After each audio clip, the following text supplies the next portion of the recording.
Hello बच्चों, कैसे हैं आप लोग। मैं आपका विजय सर।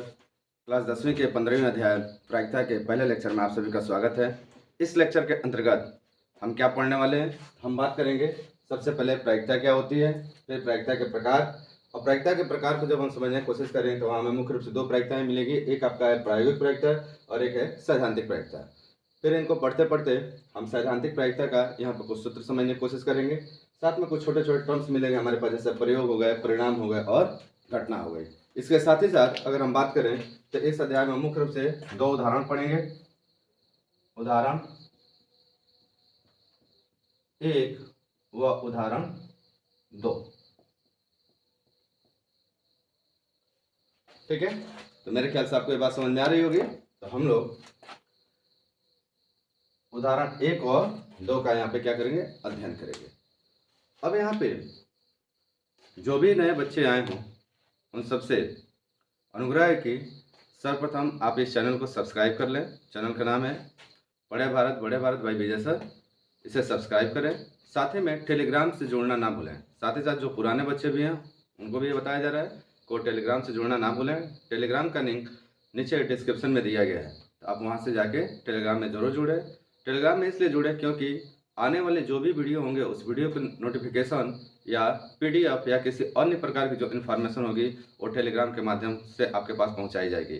तो सर्वप्रथम आप टेलीग्राम को ज्वाइन करें, साथ में चैनल को आप ज्वाइन करें, सब्सक्राइब करें और साथ ही साथ अगर ये वीडियो आपको समझ में आती हो, अच्छी लगती हो तो लाइक करें और अधिक मात्रा में इसे क्या करें, शेयर करें। ठीक है बच्चों, तो यहाँ पे एक चीज़ ध्यान रखिएगा, जब भी आप सब्सक्राइब करिएगा तो सब्सक्राइब करते हुए आप वहाँ पे बेल आइकन को देखेंगे साइड में, जो आपका नोटिफिकेशन का आइकन होता है वो बाय डिफ़ॉल्ट पर्सनलाइज होता है। आप उस पर क्लिक करें और आल को सिलेक्ट करें।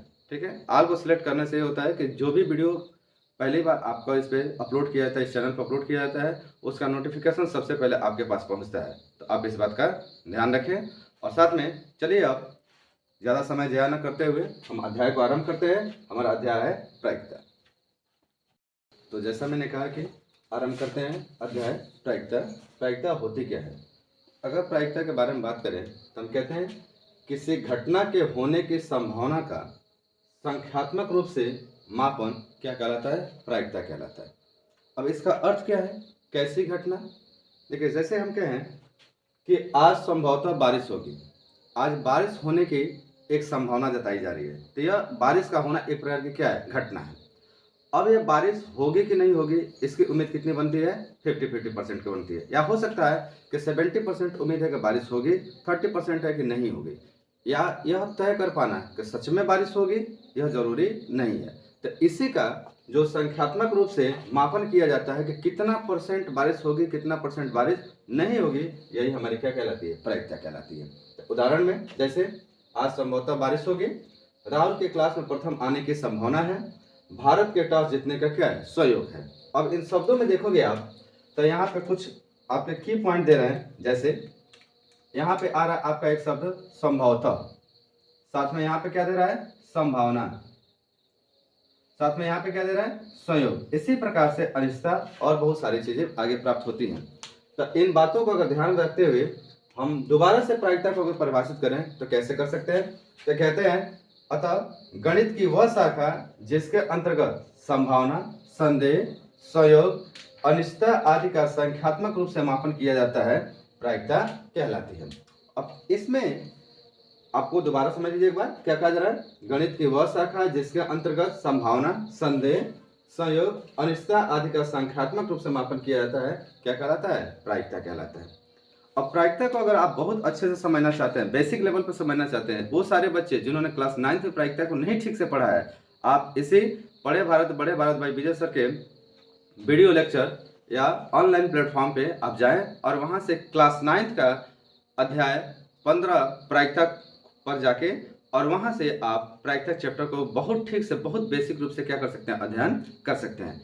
जिस क्लास में हम पढ़ते हैं उस क्लास का एक स्टैंडर्ड होता है। अगर क्लास 10th में हम आके क्लास 9th के बहुत सारी बातों पर चर्चा करें तो इससे क्या होता है कि क्लास 10th का सिलेबस कहीं ना कहीं क्या हो जाता है, पीछे हो जाता है। उम्मीद करता हूँ कि आप लोग क्लास 9th में सारी बातें पढ़े होंगे और उसके आधार पर हम आगे यहाँ से क्या कर रहे हैं, बढ़ रहे हैं। तो यहाँ पे हम बात कर रहे हैं कि प्रायिकता है क्या। तो मैंने कहा कि किसी घटना का होने की संभावना का संख्यात्मक रूप से मापन क्या कहलाता है, प्रायिकता कहलाता है। जैसे मैंने कहा कि हमने एक सिक्का लिया और एक सिक्के को एक बार उछाल दिया, तो सिक्के को, अगर कोई सिक्के को एक बार उछालेंगे तो सिक्के में से दो प्रारूप हमें मिलेंगे। क्या भाई मिलेगा? या तो आएगा आपका हेड आएगा, या तो क्या आएगा, टेल आएगा। हेड आएगा या क्या आएगा, टेल आएगा। अब हेड क्या है सर आपका? तो हेड जो हमारा है वो है चित, और टेल क्या है आपका, पट। इसका एक और नाम है, हेड को हम कहते हैं शेष, और इसे हम कहते हैं पूंछ। ठीक है, तो अब देखें, सिक्का जो उछाला गया यह एक प्रकार का अभिप्रयोग है, और सिक्के में क्या आया, हेड और टेल आया। हेड और टेल आना यह एक प्रकार की क्या है, घटना है। तो यही कहा जा रहा है। अब कितना परसेंट हेड आया, कितना परसेंट टेल आया, तो इसके बारे में अगर हम गणना करें या इसका संख्यात्मक रूप से मापन करें, इसी को हम क्या कहते हैं, प्रायिकता कहते हैं। तो आप समझ गए होंगे प्रायिकता के बारे में। तो आप एक बार इसे क्या करें, वीडियो को पॉज करें और पॉज करके इसे नोट कर लें। फिर हम आगे बात करते हैं कि प्रायिकता कितने प्रकार की होती है। तो प्रायिकता समझने के बाद अब हम बात करते हैं प्रायिकता के प्रकार। तो प्रायिकता मुख्य रूप से दो प्रकार की होती है। एक होती है प्रायोगिक एक्सपेरिमेंटल या अनुभाविक एम्पिरिकल प्रायिकता। दूसरा हमारा होता है सैद्धांतिक थ्योरेटिकल या परंपरागत ट्रेडिशनल प्रायिकता। अब क्लास 10th में हमें प्रायोगिक प्रायिकता को न पढ़ते हुए हमें सैद्धांतिक या परंपरागत प्रायिकता के बारे में अध्ययन करना है। प्रायोगिक प्रायिकता या अनुभाविक प्रायिकता जो है वो क्लास 9th का सिलेबस है, और क्लास 9th में बहुत अच्छे से पढ़ाया गया है। तो आप चाहें तो इसी वीडियो लेक्चर के पिछले हिस्से क्लास 9वीं में आप जाके अध्याय 15 प्रायिकता में आप प्रायोगिक या अनुभाविक प्रायिकता के बारे में ठीक से पढ़ सकते हैं। तो आज चलिए हम बात करते हैं सैद्धांतिक प्रायिकता क्या होती है या परंपरागत प्रायिकता क्या होती है। तो सैद्धांतिक या परंपरागत प्रायिकता आरंभ करने से पहले कुछ छोटे छोटे बातों के बारे में जिक्र कर लेते हैं। जैसे इसमें सबसे पहला एक शब्द आता है प्रयोग। प्रयोग क्या होता है? तो प्रयोग के बारे में बात करें तो कहते हैं एक क्रिया जिससे एक या एक से अधिक परिणाम प्राप्त होते हैं, प्रयोग कहलाता है। अब कैसे क्रिया सर? तो जैसे मान लीजिए सिक्के को उछाला गया। अब कोई सिक्का उछाला जाएगा, अब समझने की कोशिश करें इसे।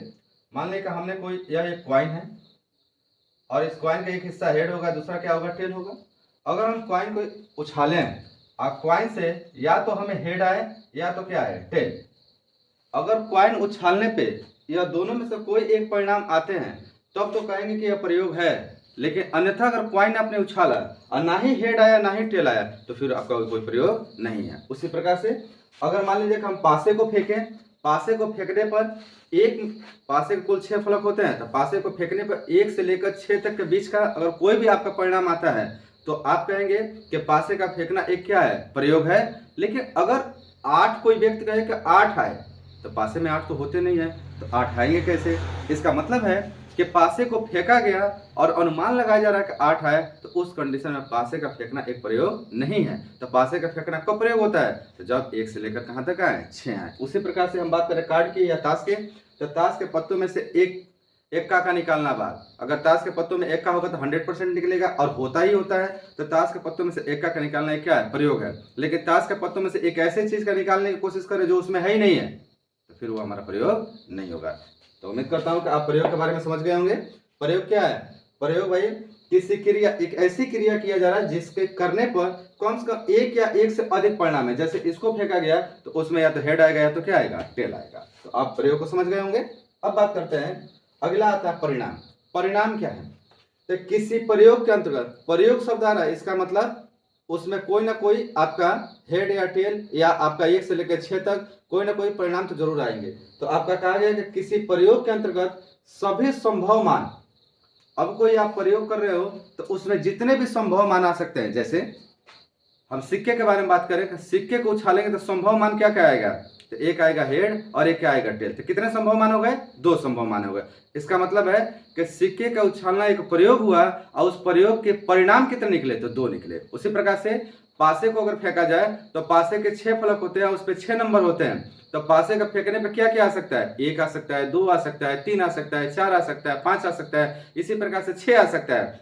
तो एक पासे का फेंकना एक हमारा प्रयोग हुआ और उसमें कितने परिणाम आएंगे, तो उसमें 6 परिणाम आएंगे। तो आपका हो गया पासे का फेंकने पे इसका मतलब सिक्के को उछालने पे हेड या टेल का आना यह आपका एक परिणाम होगा। तब परिणाम का यहाँ पे काउंटिंग कितनी होगी 2, और यहाँ पे परिणाम जो होगा इसकी काउंटिंग कितनी होगी 6 होगी। समझ में आ रहा है आप लोगों को? तो आप इस तरीके से परिणाम को समझ सकते हैं कि कोई भी क्रिया करिए और उसमें जितने कुल संभव परिणाम होते हैं उन्हीं का संख्यात्मक मान हमारा क्या हो जाता है, परिणाम हो जाता है। अब बात करते हैं घटना। घटना क्या है सर? तो किसी अभिप्रयोग या प्रयोग, आप दोनों में से कोई भी शब्द प्रयोग कर सकते हैं। किसी अभिप्रयोग के दौरान परिणाम का आना।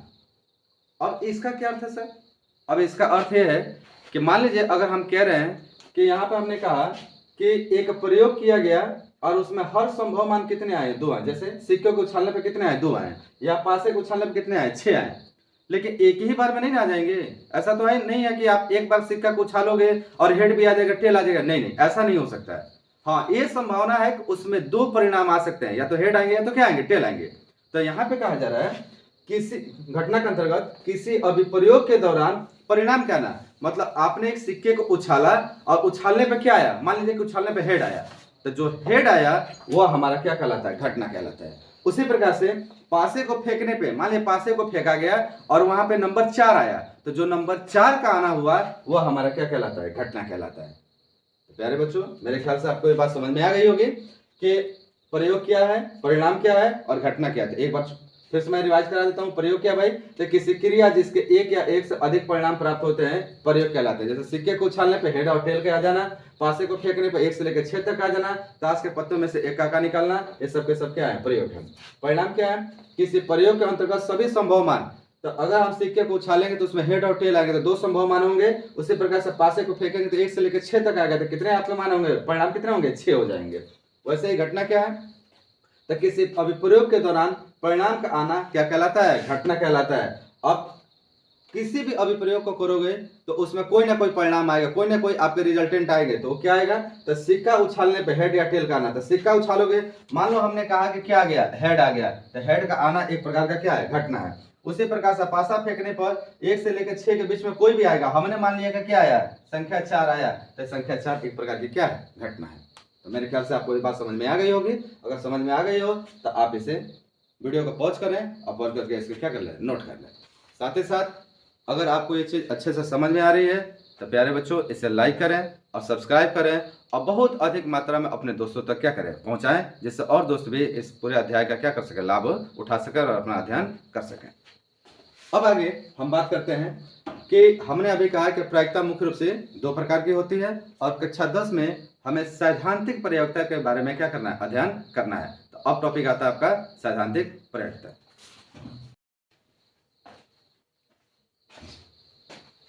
तो चलिए अब बात करते हैं हम सैद्धांतिक प्रयोक्ता के बारे में। क्या है सैद्धांतिक प्रयोक्ता? देखिए, क्लास 10th में हम सिद्धांतों के आधार पर प्रयोक्ता का मान ज्ञात करना चाहते हैं या उसके आधार पर हम अध्ययन करना चाहते हैं। तो कह रहे हैं कि किसी घटना ई का सैद्धांतिक प्रयोक्ता, मान लीजिए कोई घटना एक हुआ है, उस घटना का हमने एक नाम ले लिया, क्या हुआ, ई। जैसे पासे को फेंकना है, पासे को फेंकने पे 4 नंबर का आना, यह एक प्रकार की घटना है। तो हमने माना घटना ई बराबर 4, पासे के फेंकने पे 4 नंबर का आना। तो हमने यहाँ पर कहा किसी घटना ई की सैद्धांतिक प्रयोक्ता क्या होती है? तो घटना ई की प्रायिकता बराबर होता है घटना ई के अनुकूल परिणामों की संख्या, मतलब 4 कितनी बार आया, तो ई के अनुकूल परिणामों की संख्या बटा प्रयोगों के सभी संभव परिणामों की संख्या। अरे बात समझ में? तो ये हमारा हो गया कि एक प्रयोग किया गया तो उसमें कुल कितने परिणाम आएंगे, तो उसके कुल परिणामों की संख्या आ गया यहाँ पे, और उसमें जो आप चाहते हैं कि जिसके प्रयोक्ता निकालना, जैसे हम कह रहे थे 4 के प्रयोक्ता निकालना, तो 4 का आना वह हो गया घटना, तो ई के अनुकूल परिणामों की संख्या। तो हमारे यहाँ पे होता है कि घटना ई के प्रायिकता यह बराबर होगा ई के अनुकूल परिणामों की संख्या बटा प्रयोगों के सभी संभव परिणामों की संख्या। और यह जो हमारा फार्मूला है, यह एक प्रकार का मैजिक फार्मूला है। इसी फार्मूले के आधार पर यह पूरा का पूरा अध्याय आपका क्या हो जाता है, समाप्त हो जाता है। तो बड़ा मजेदार टॉपिक है। अब इस बात को समझने के लिए कि इस फार्मूले का कैसे प्रयोग करें, एक हम छोटा सा यहाँ पर उदाहरण ले रहे हैं। कह रहे हैं एक पासे को फेंकने पर सभी सम संख्या आने की प्रायिकता ज्ञात कीजिए। अब देखिए इसके प्रायिकता हम कैसे ज्ञात कर सकते हैं, कितना आसान है। सबसे पहले एक पासे को अगर फेंका जाए तो एक पासे में कौन कौन से परिणाम आने की संभावना होती है। तो आप देखिए पासे को फेंकने पर आएगा 1, 2, 3, 4, 5, 6। तो इसमें से कोई भी आ सकता है, इसका मतलब यही हुआ ना, तो कोई भी आ सकता है। तो प्रयोगों के सभी संभव परिणामों की संख्या कितना होगा, तो सबसे पहले लिख लें प्रयोगों के सभी संभव परिणामों की संख्या।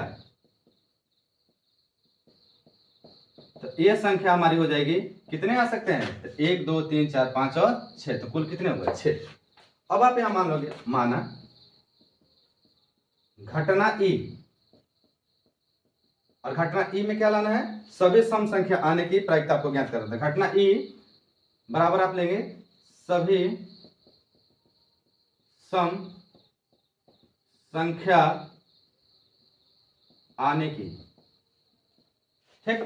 अब देखो इसमें कितनी सम संख्या आएंगी बाबू, तो एक है आपका 2, एक है आपका 4 और एक है कितना 6, तो कुल सम संख्या कितनी आ जाएगी, 2 4 और 6। तो हम यहाँ पे इसका मतलब इसकी संख्या कितनी हो गई, 1 2 और 3, तो यहाँ पे लिखेंगे इसलिए ई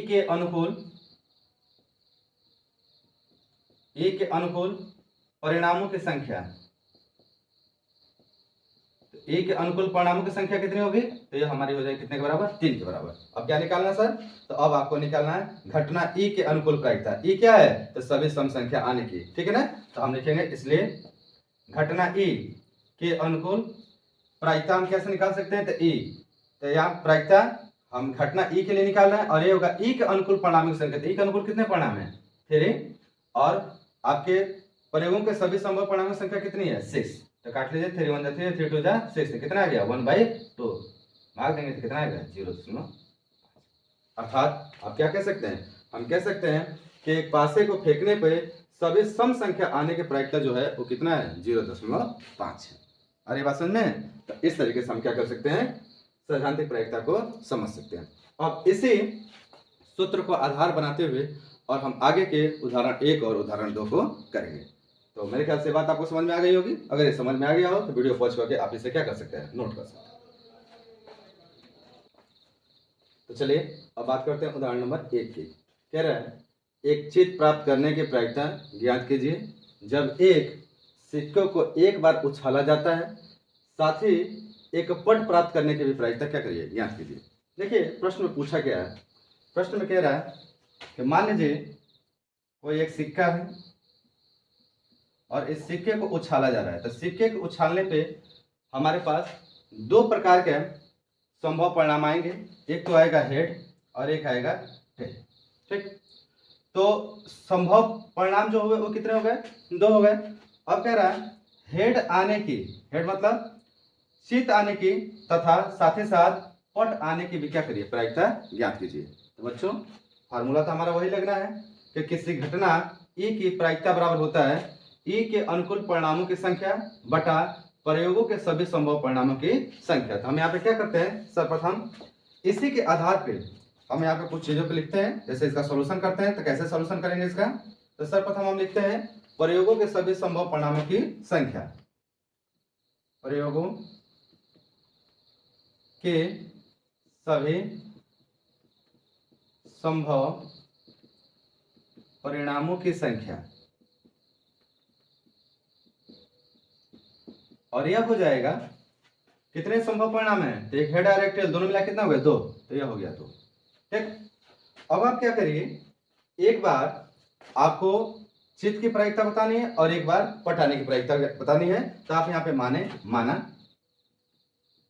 माना h बराबर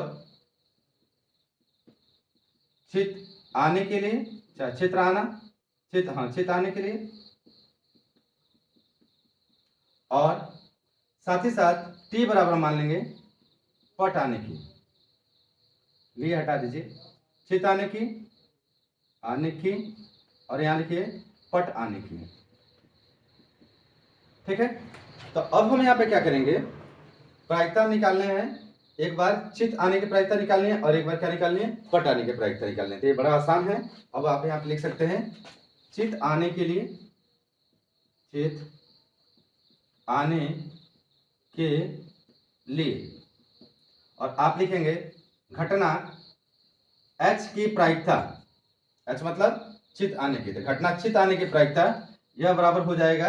अब यहाँ पे देखो जो चित आने की परिणामों की संख्या है वह कितनी बार है। तो यहाँ पर चित आने के परिणामों की संख्या कितनी होगी, एक, और यहाँ पट भी आने के परिणामों की संख्या कितनी होगी, एक। तो यह हो गया आपका 1/2। अच्छा एक क्यों हो रहा है सर, तो भैया एक बार सिक्का उछालोगे तो एक ही बार आपका चित आ सकता है, या एक ही बार क्या आ सकता है, पट आ सकता है। अगर एक बार सिक्का उछालने के बाद हम कहें कि दो बार चित आ रहा है, दो बार पट आ, ये संभव नहीं है। इसके लिए हमें कम से कम दो सिक्के उछालने पड़ेंगे। हमें अभी यहाँ पे एक सिक्के के बारे में बात कर रहे हैं, तो एक सिक्का उछालने पर चित का आना या पट का आना वह केवल एक ही बार संभव है। तो हमने लिखा 1/2। अब इसे अगर हम काटें तो ये कितना आ जाएगा, 0.5 आ जाएगा। तो चित आने की प्रायिकता कितनी हो गई, 0.5। इसी प्रकार से पट आने की प्रायिकता, पट आने की, चाहे पट आने के लिए, और यहां पे हम लिखेंगे पट आने की प्रायिकता मतलब PT, यह बराबर होगा, अब घटना T के अनुकूल परिणामों की संख्या कितना होगा, तो वो हो गया 1 बटा प्रयोगों के सभी संभव परिणामों की संख्या कितना हो गया, 2। तो अभी अगर काटोगे तो कितना आ जाएगा, 0.5। इस प्रकार से आपको यहाँ पता चला कि चित आने की प्रायिकता कितनी होगी और साथ ही साथ पट आने की प्रायिकता कितनी होगी। तो मेरे ख्याल से ये प्रश्न आपको समझ में आया होगा। बहुत आसान प्रश्न है, बड़े सिंपल तरीके से आप इसे समझ सकते हैं और आनंद पूर्वक इसको आप क्या करें, अध्ययन करें। साथ में आप इसको वीडियो पॉज कर लें, या वीडियो पॉज करके इसे क्या कर लें, नोट कर लें। तो उदाहरण 1 के बाद अब हम बात करेंगे उदाहरण 2 के लिए। देखिए उदाहरण 2 को पढ़ने से पहले कुछ छोटे छोटे और बातों के बारे में यहाँ पे हम जिक्र करते हैं। जैसे एक हमारा शब्द है सांप्रायिक परिणाम, या परिणाम के ही एक प्रकार है। क्या है ये, तो किसी भी प्रयोग में यदि परिणाम बराबर बार प्रकट होते हैं, यहाँ सुनिएगा, अगर कोई प्रयोग किया जाए और उसमें जो परिणाम आते हैं वो परिणाम क्या हो, बराबर बार प्रकट होते हो, तो उसे हम क्या कहते हैं, सांप्रायिक परिणाम कहते हैं। जैसे एक पासे को फेंकने पर सभी 1 से 6 तक का नंबर आने की संभावना कैसे रहती है, समान रहती है। ध्यान रखिएगा, अगर कोई पासा फेंका जाए तो उसमें 1 से लेकर 6 तक के जो नंबर आते हैं उन सबके आने के चांसेस कैसे होते हैं, एक समान होते हैं। उसमें ऐसा नहीं होता है कि 4 के आने की प्रायिकता सबसे अधिक बार है जबकि 1 के आने की प्रायिकता सबसे क्या है, कम बार है। क्योंकि हमें ये बात की जानकारी नहीं होती कि कौन सा आएगा, तो हम 6 के जो संभावनाएं रखते हैं वो कैसा रखते हैं, एक समान रखते हैं। 1 भी आ सकता है, 2 भी आ सकता है, 3 भी आ सकता है, 4 भी आ सकता है, 5 भी आ सकता है, 6 भी आ सकता है। तो इस प्रकार से इस प्रयोग में जितने भी हमारे परिणाम आएंगे उनके परिणामों को प्रकट होने की संभावना कैसी होगी, एक समान होगी। इसलिए यह क्या होगा, सांप्रायिक परिणाम होगा।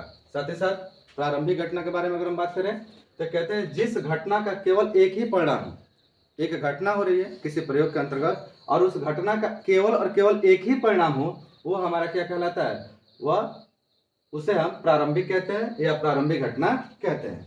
थोड़ा हम इसे सुधार लेते हैं, प्रारंभिक घटना कहते हैं।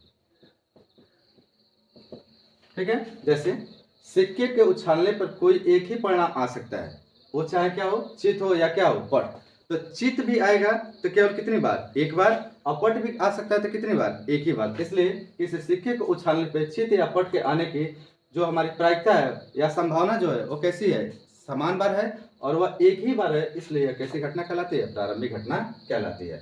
तो यहाँ पे आप दो बात समझ गए, एक है सांप्रायिक परिणाम और दूसरा है प्रारंभिक घटना।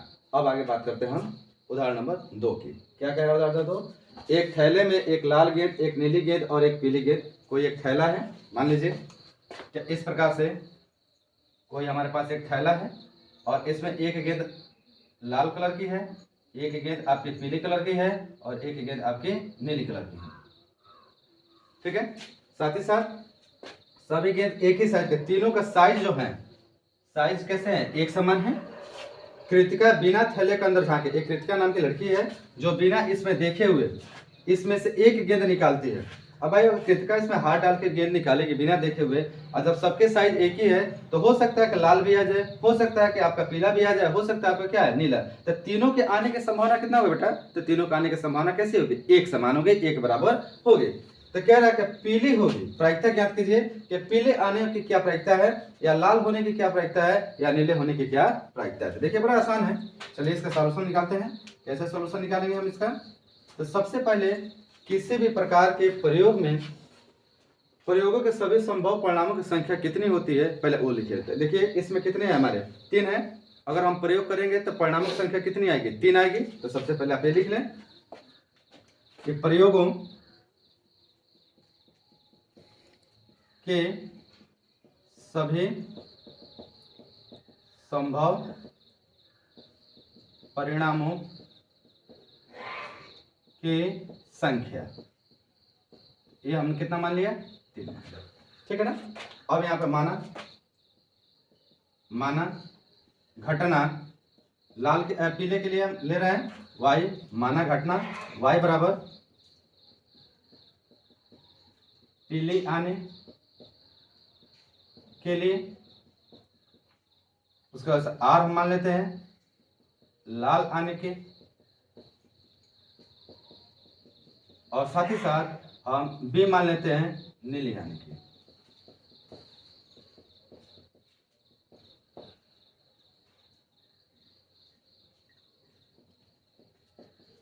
नीली आने के। अब देखिए, अब चलते हैं, पहला करते हैं हम। सर्वप्रथम फर्स्ट लेते हैं यहाँ पे और कहते हैं पीले आने की प्रायिकता क्या होगी। तो सबसे पहले घटना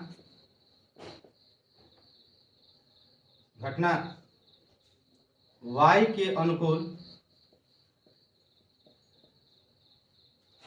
परिणामों की संख्या,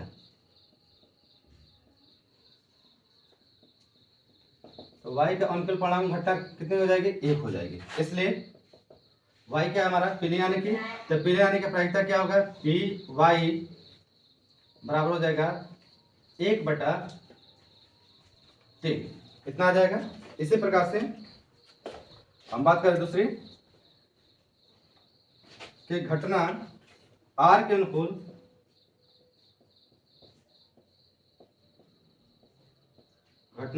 के अनुकूल परिणामों की संख्या,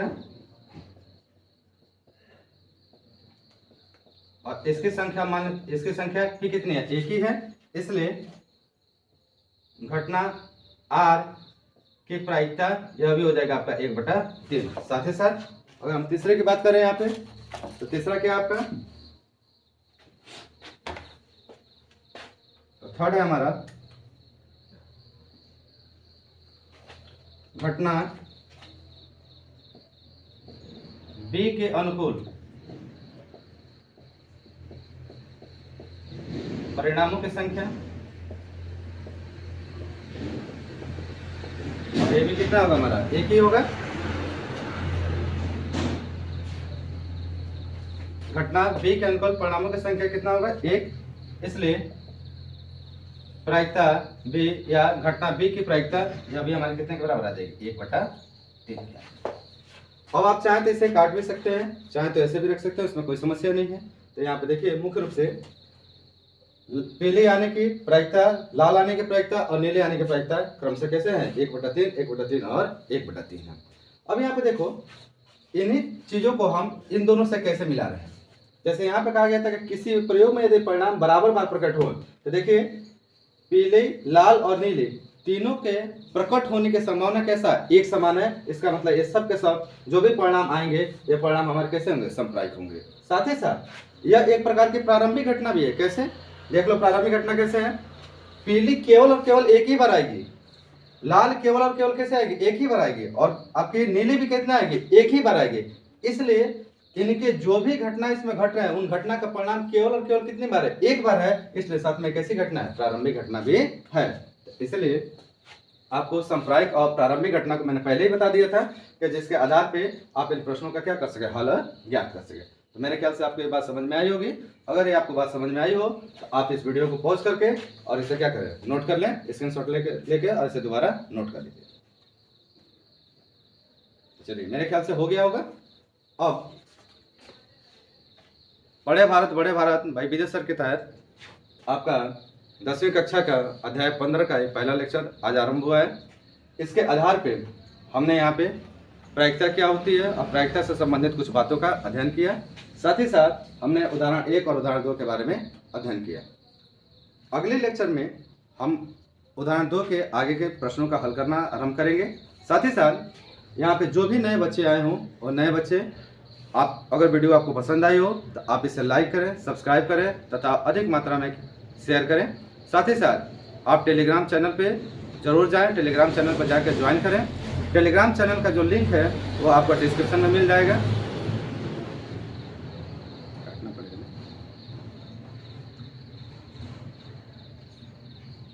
जो भी नए बच्चे आए हो यहाँ पे वो सर्वप्रथम क्या करें, इस वीडियो को लाइक करें, सब्सक्राइब करें और साथ में शेयर करें। शेयर करने से क्या होगा कि जो भी आपके दोस्त मित्र होंगे उनके पास भी ये वीडियो जाएगा और साथ में वो इस वीडियो का क्या करें, अध्ययन कर पाएंगे और उनकी भी पढ़ाई सुचारू रूप से चल पाएगी। साथ ही साथ आप टेलीग्राम चैनल से ज़रूर जुड़ें। टेलीग्राम चैनल आपको इसके डिस्क्रिप्शन के में प्राप्त हो जाएगा और वहाँ पे जाएं और वहाँ से जाके ज्वाइन करें। टेलीग्राम पे ज्वाइन करने से बेनिफिट ये होगा आपको कि जितने भी प्रकार के नए नोटिफिकेशन आएंगे, नए वीडियो पढ़ेंगे उसका नोटिफिकेशन आएगा, उसका लिंक वहाँ से मिल जाएगा। साथ ही साथ जो भी आने वाले समय में हमारा PDF और चाहे कोई मोस्ट इन्फॉर्मेशन होगी वो सब के सब आपको टेलीग्राम के माध्यम से ही प्राप्त होगा। तो मेरे ख्याल से आज का वीडियो आपको समझ में आया होगा। चलिए अब मिलते हैं अगले क्लास में, तब तक धन्यवाद।